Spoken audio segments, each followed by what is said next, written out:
Welcome back. Before we head to our first conversation, let's bring you up to speed on trading at the Nigerian equities index last week. We saw the stock market ending the week on a bullish note, pushing market capitalization up by 2%. And a few stocks saw price increases compared to the previous week. The overall sentiment, however, remained upbeat. Investor activity grew as well, with trading volumes are rising significantly to 3.89 billion. Let's take a look at the numbers now. So this is what we saw from last week. The OSHA index still standing strong at over 104,000 points. And for the week, the OSHA index gained 1.97%. Let's quickly go over to the market capitalization. That also saw a change in positive territory last week, up 2%, standing at over 57.1 trillion naira. Let's go to the weeks or the sectoral performances to see how major indices within the market fared last week. We did see some profit taken in the course of the week, particularly from the banking, insurance, and oil and gas sector. So we see the banking index there down over 4%, insurance also losing by over 4%, oil and gas, some profit taken there too, down 2.4%. But we did see the consumer goods, some rallying. That was sustained in the course of the week, and that's where we're seeing the sector up overall 1.3%. Same with the industrial goods. We're still seeing the heavyweights within this industrial goods still rallying the market. And for the premium index, where you see the likes of industrial goods, where you see the likes of Transco, you see the likes of Dangote Cement, the likes of Boa Cement. Now, that particular group for the heavyweight in the market is up over 54% so far this year, while the overall market we're seeing up over 35%. So a very strong rally for the market this year, just 1 month of trading, and we're already seeing the market in positive territory. Let's quickly see the top gainers and losers from last week. So Triple G, so this is the top gainers. Triple G, Mayor, cornerstone from the insurance sector. So significant gains there for the best performing stocks last week. Veritas Capital up 18%.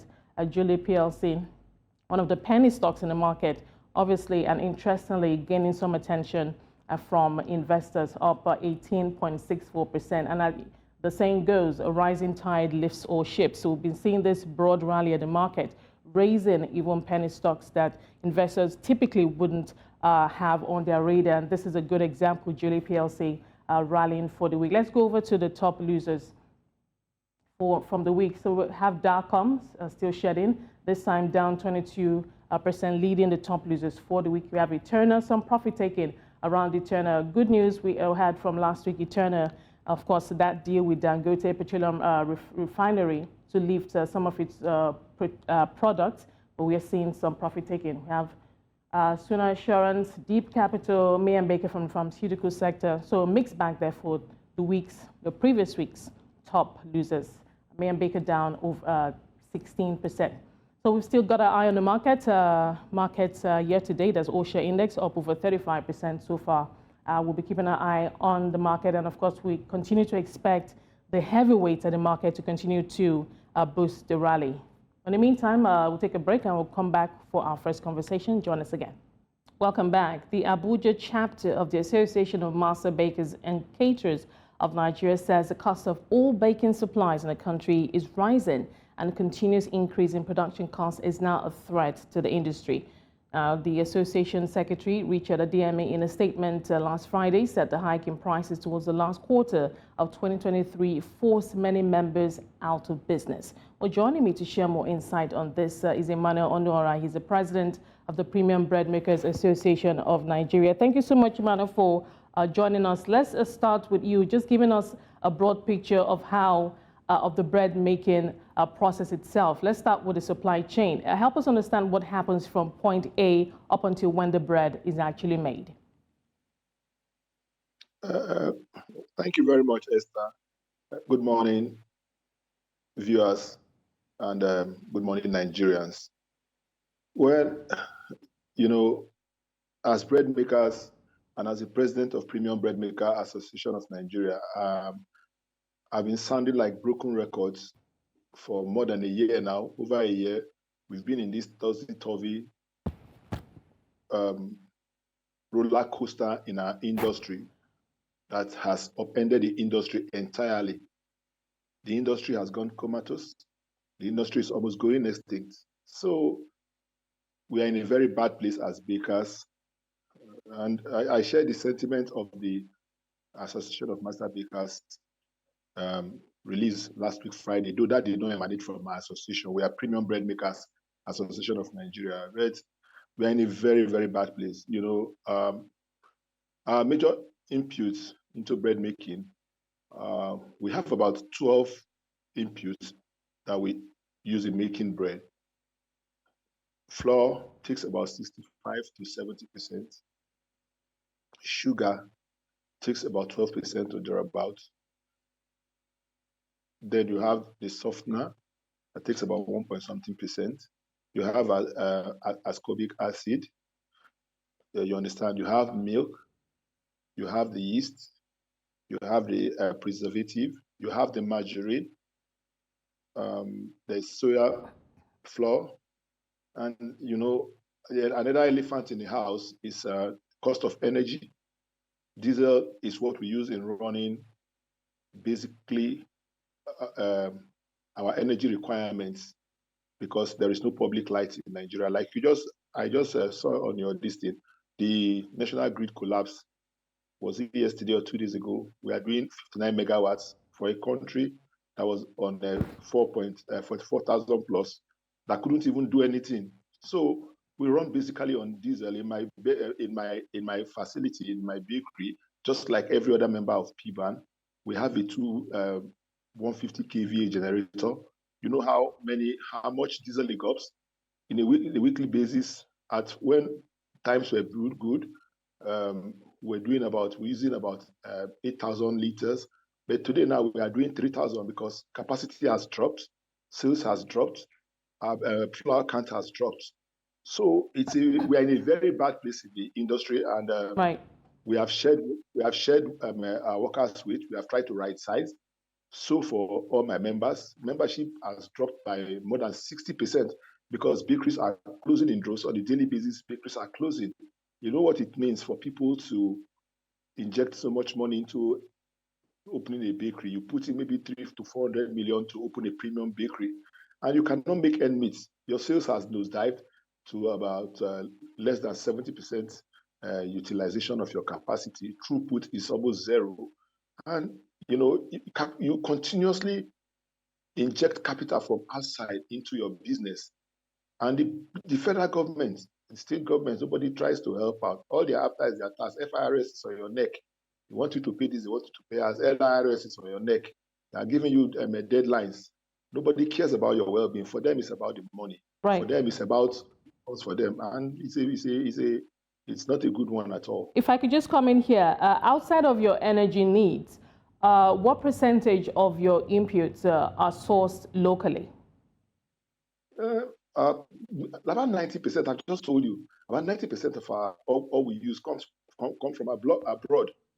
They are imported. That's just the truth. And that's why we find ourselves in a bad place. Let's take, for instance, the flour. Okay, yes, you produce the flour in Nigeria, but where does the raw material come from? The raw material comes from majorly Ukraine, Russia.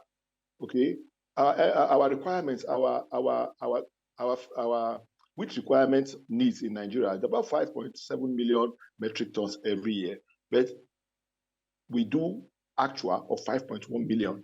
So of this 5.1 million, how many do we grow in Nigeria?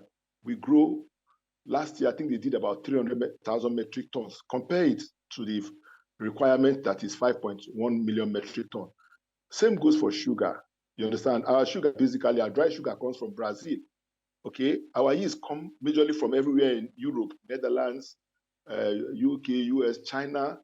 Ascorbic acid, some of them come from as far as India. Okay? The improvers come from outside the country. It's just a few. The improver, just one company that I know that is doing it locally. So our needs, our requirement as bakers, everything as basic as bread that you see that we impute into bread making comes from outside. And that's why we are in a very, very bad place, considering what has just happened between Friday and Saturday now. The cost of imports has almost doubled. It was $7.55 a dollar for the custom to clear goods. It was $7.55 from there. It rose to December. The CBN I think it to 8.55. In December, it rose to 9.55. Friday here, it was 1,300. On Saturday, it has changed. And these are things that the importers of our materials pay to import these things. So very soon, I don't even think there'll be bread in on Nigerian's table. But What let's you talk see us about doing outside, right. bread for Nigerians. We're not going to do that. I mean, you paint a very dire picture, and but let's talk about conversations around how much of your inputs can be sourced locally. I'm talking about backward integration now. You've talked about, I mean, you say 90%. That's quite a high number for an industry such as yours. Is there any way, are you amongst your members having discussions or conversations around how some of these inputs can be sourced or manufactured locally? Is that even a possibility that you're considering? Well, let me make it clear. As bakers, it's not in my place to produce anything. All I know is get my finished products. And I'm just giving you a synopsis of the background challenges that the industry is facing, okay? I mean, I don't need to bother myself about where flour comes from. That should be the headache of the millers. My own is just to go to the market, buy the finished products like it's done elsewhere globally, impute my raw materials, mix them together, bake in the oven, and give to you. All right? That is just my own. But we are just digressing because as concerned Nigeria, it is painful, okay, that things as basic as wheat that 15 to 20 states in Nigeria can grow, we cannot grow wheat effectively. Okay, even if you say you want to manufacture those things, you just talked about the national grid that collapsed. How many times did it collapse last year? More than 5-6 times. Which industry survived that? We are running steadily on gensets with a humongous cost of diesel. You know, you are buying diesel at 1,150, 1,200. Okay, you know, so which industry will survive in Nigeria? That's why most of the people that are bringing this thing in go back to source from abroad. You're talking about backward integration. The backward integration in sugar. Okay, yes, they said there's backward integration in sugar, you know, Nigerian Sugar Council and all of that. How feasible is that really? They still bring in sugar, the raw sugar from Brazil, but 90% of it also come from Brazil. How many sugars do we have? The companies are the major refiners in the country, big ones. I think they have the Basita, they have in Nasarawa and some places in the north. How many of it are they growing? Okay, the other time flood came and wiped most of them out and all of that. I don't know the level of support they got from the federal government. So, but even if you are talking about the backward integration, Okay. I mean, it's still basically the same thing that we complain about in every other sphere of life. Let's move this conversation along. If you're sourcing 90% of your inputs from outside of the country, so obviously you're exposed. You're exposed. I said more than. More than. So that means you're exposed to the naira dollar fluctuation. So no, Esther, get it right. Sorry, I'm not trying to interject. Sorry, get it right so that the viewers will know what I'm saying. Okay. I'm not saying we source. The people that supply to us source it abroad, not us. Okay. We go to the local market to buy. Right. I buy my flour from Nigerian millers. My yeast I buy from the local market. What I'm saying is those people that are bringing it into the country, they don't manufacture it here. They import it into the country and I buy from them. Right. I'm their end user. Right. Yeah. So how would you describe your level of engagement with the government, having these conversations, perhaps, of course, bakers such as yourself and the whole entire value chain, those who have to purchase those inputs that you buy, the whole ecosystem? What's the level of engagement? Well, we like last week, was it Thursday last week? It was the same thing. We met with one of our regulatory ministries, I think Ministry of Industry, Trade and Investment. We met with their team. Okay, we met them and we complained about what we are passing through. And they told us the efforts that the government is making, trying to create cottage milling companies around the ecosystem of Nigeria. They're trying to see what they can do and what the government is doing in wheat growing, how they got, is it about $386 billion they are investing into wheat growing and all of that. You know, they told us what we needed to do. But all these are semantics in the sense that until I see them begin to affect my bottom line, until I see them begin to affect me directly, begin to affect the price of bread, tending it downwards, it doesn't make any economic sense until the whole thing is crystallizes into something that is noble for the industry. Right. Let's wrap Yes, this. we are. Let's wrap this conversation up now. What can Nigerians expect? In December, your association, I believe, announced an increase of between 15 to 20% increase. I mean, that naira dollar was at a certain place then. It's in a different position now. And you just mentioned the customs increasing the exchange rate also. So talk to us, a typical loaf of bread now, where it is in terms of price and where Nigerians should expect it to be. We're in a new month, perhaps going into the month. Well, for my members, we are very particular about what we do. The last price adjustment we don't do increases. If we do increases, people cannot buy bread. We just adjust to be able to meet our operational need, to be able to match our cost and revenue, because our cost outstrips our revenue by a ratio of 4:1. So we did our last adjustment, I think was in November 1st last year. We've not done anything between then and now. We've just been seeing what we can do, putting our house in order, using our in-house mechanisms to see how we can keep producing. Because you talk about price increases. Okay, yes, price will go up, but is that the end to it? The people, the average Nigerian, the federal government has not increased wages. The state governments are not increase wages. The president said we're going to be giving 35,000. It was the back and forth between them and NLC. Private sector is not doing well. Companies are shutting down. People are passing through a lot. Okay, how do you want to do to put money in their pocket? If you don't have money, they cannot buy. But yes, as business people, we are not charity organization. We are there to be profitable or to be sustainable. So yes, as the price keeps spiking, we look at our bottom line. Once it is not adding up, what we need to do is to see what we can do to match our revenue and our costs, and it will lead to maybe a spike in the prices of bread. Well, thank you so much, Emmanuel, for talking to us today. We appreciate your time, helping us to better understand, of course, the bread making ecosystem and what your challenges are. We do hope that there will be some respite sooner than later. Thank you for talking to us. That was Emmanuel Onora, President, Premium Bread Makers Association of Nigeria. Now, South Africa's state-owned power utility is struggling to generate and supply a stable flow of electricity to meet demand. In 2023, there were times when households and businesses had no power for up to 11 hours a day. Now, ECOB has warned that load shedding will be worse in 2024. Result is that many South Africans are choosing to end or reduce their dependence on the national electricity grid. There could be complex regulatory and legal challenges to this, coupled with the possible financial setbacks for municipalities if citizens all decide to seek off-grid alternatives to power. Now, Marco Gas Economy Leadership, Marco, our guest now joins us. He's a leadership team, South African Oil and Gas Alliance. His name is Craig. Thank you so much, Craig, for joining us today. Let's get right to it. This conversation on ECOB and the continuous load shedding, has gone on for quite a long time. We've had, several analyst guests on this show talk to us about what the authorities are doing and solutions that are being sought to address the situation. Could you help us, give us a sense of the progress that's been made so far before we move on to talking about what alternatives South Africans are turning to? Yes, I think we need to contextualize the challenge first and then look at the solution. So the challenge here is underinvestment since 1998, when the white paper on energy was published. There was a recognition by ECOB back then as a recommendation to government to start procuring additional generation capacity, new power stations. That didn't happen back then.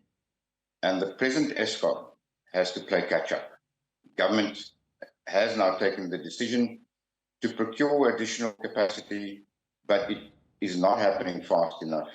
And therefore, people are defecting from the grid, including ECOB and municipal electricity distributors. How do we solve the problem countrywide? Because only those who can afford to can self-generate. Rooftop solar PV is expensive.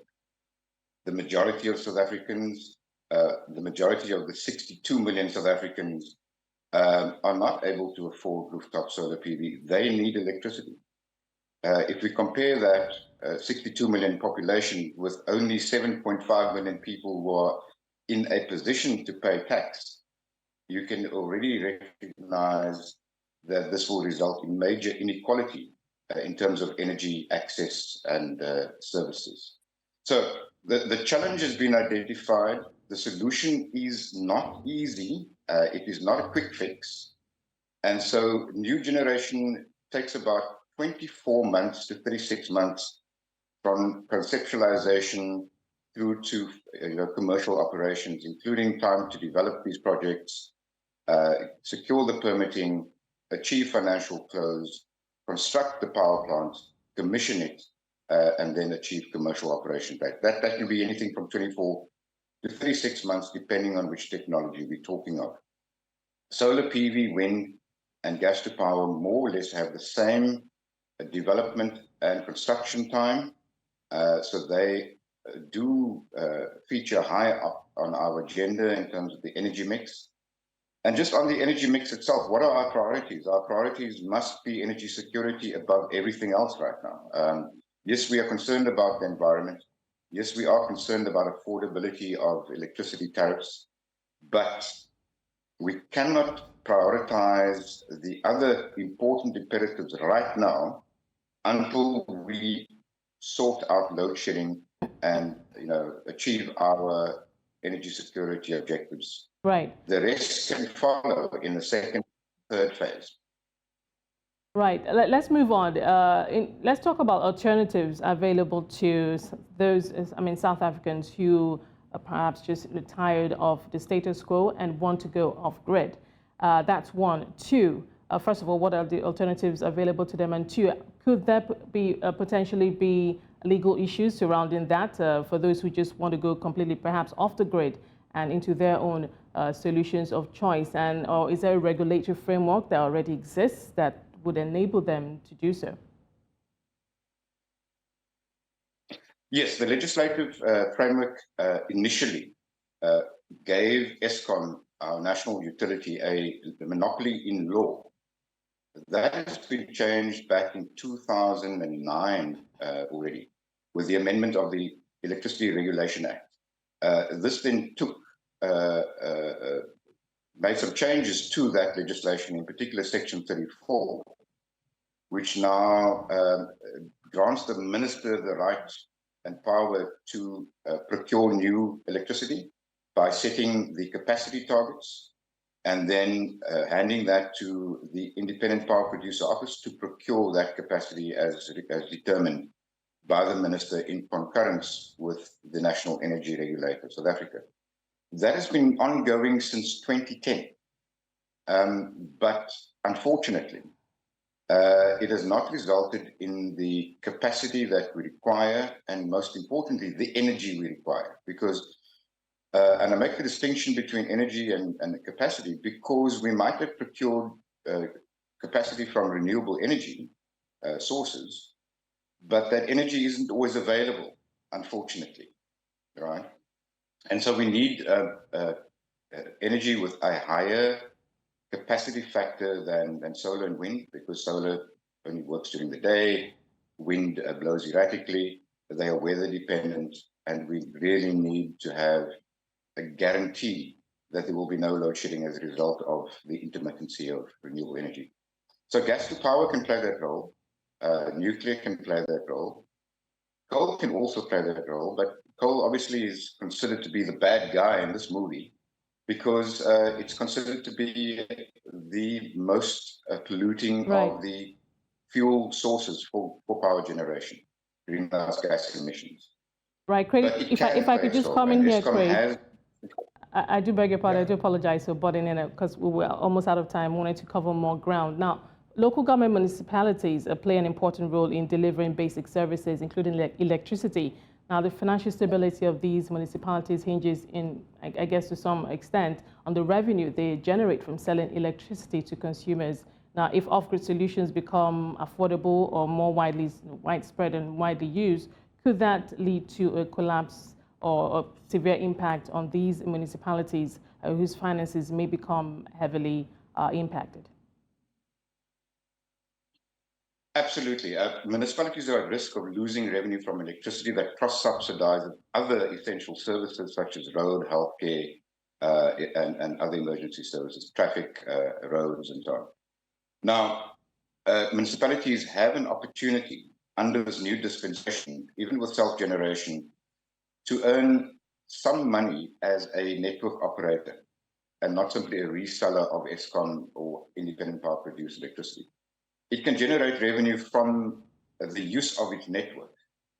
The distribution network, where it's owned and managed by a municipality, can generate revenue from wheeling electricity from point A to point B across its network.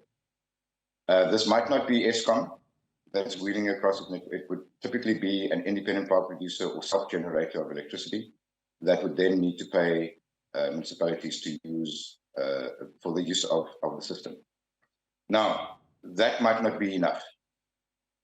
And so the challenge is that many municipalities have been struggling financially for many years, have not maintained their distribution infrastructure adequately. So they need to avoid that challenge of connecting a self-generator to wheel across their grid, and then their grid is not operating properly.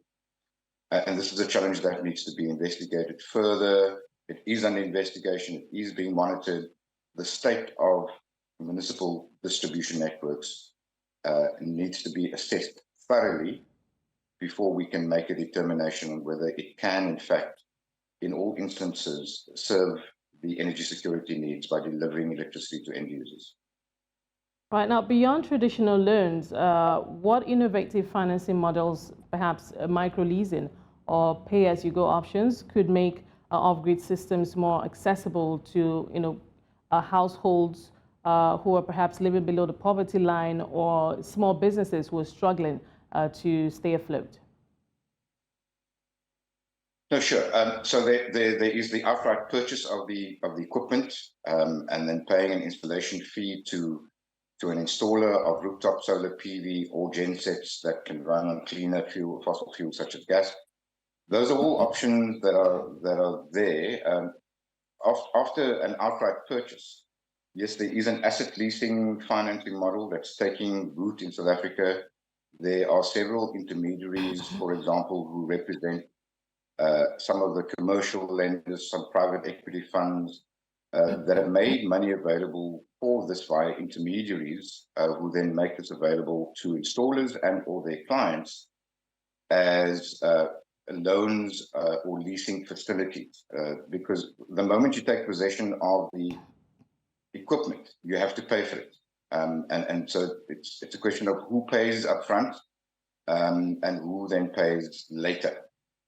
Typically, it's the installer who pays upfront for the equipment, adds a profit margin to that, either sells it as a lump sum turnkey type solution to the end user who pays the full capital value, or the installer would then lease that and charge the end user a monthly fee and or a tariff. And so you can compare this with the alternative of paying the municipal tariff or ESCOM tariff, but you can also compare it with not having electricity at all and the loss to the economy and one's particular business if you do not have electricity at your disposal. And that's referred to as the unserved cost of energy. That is being used by many as the main comparison metric. Right. Do I run the loss of at least 87 Rand per kilowatt hour, according to a CSIR study? Or do I pay slightly more than I would pay ESCOM or a municipality, but have guarantee of electricity supply? And that's the key motivator that determines whether people would be prepared to pay a CapEx or an OpEx. Capital for an upfront fee as an upfront cost for the installation, or OpEx being paying on a monthly basis as a tariff. Yeah. Craig, we're completely out of time, but in 10 seconds, just if you could just answer this, what do you see as the end game, the issues with ESCOM, all the help it's received, all the efforts by the government, to get it back on track, etc. What end game do you see here? I see an opportunity for more efficient public-private partnerships I do not see an opportunity for a purely free market approach where only those who afford to can then participate and enjoy access to electricity. There must be a public sector part to deal with indigent groups who cannot afford self-generation themselves, and that becomes either a burden on the electricity tariff or a burden on the taxpayer, and we only have 7.5 million taxpayers supporting the 62 million South Africans. So that's a challenge. Thank you so much, Craig, for your time and helping us better understand this emerging or developing situation. Well, that was Craig Markle, Chairperson, Gas Economy Leadership Team, South African Oil and Gas Alliance. Well, that's it on Business Edge for this morning. Remember to follow us on social media. We are at News Central TV. From the team and I, it's bye for now.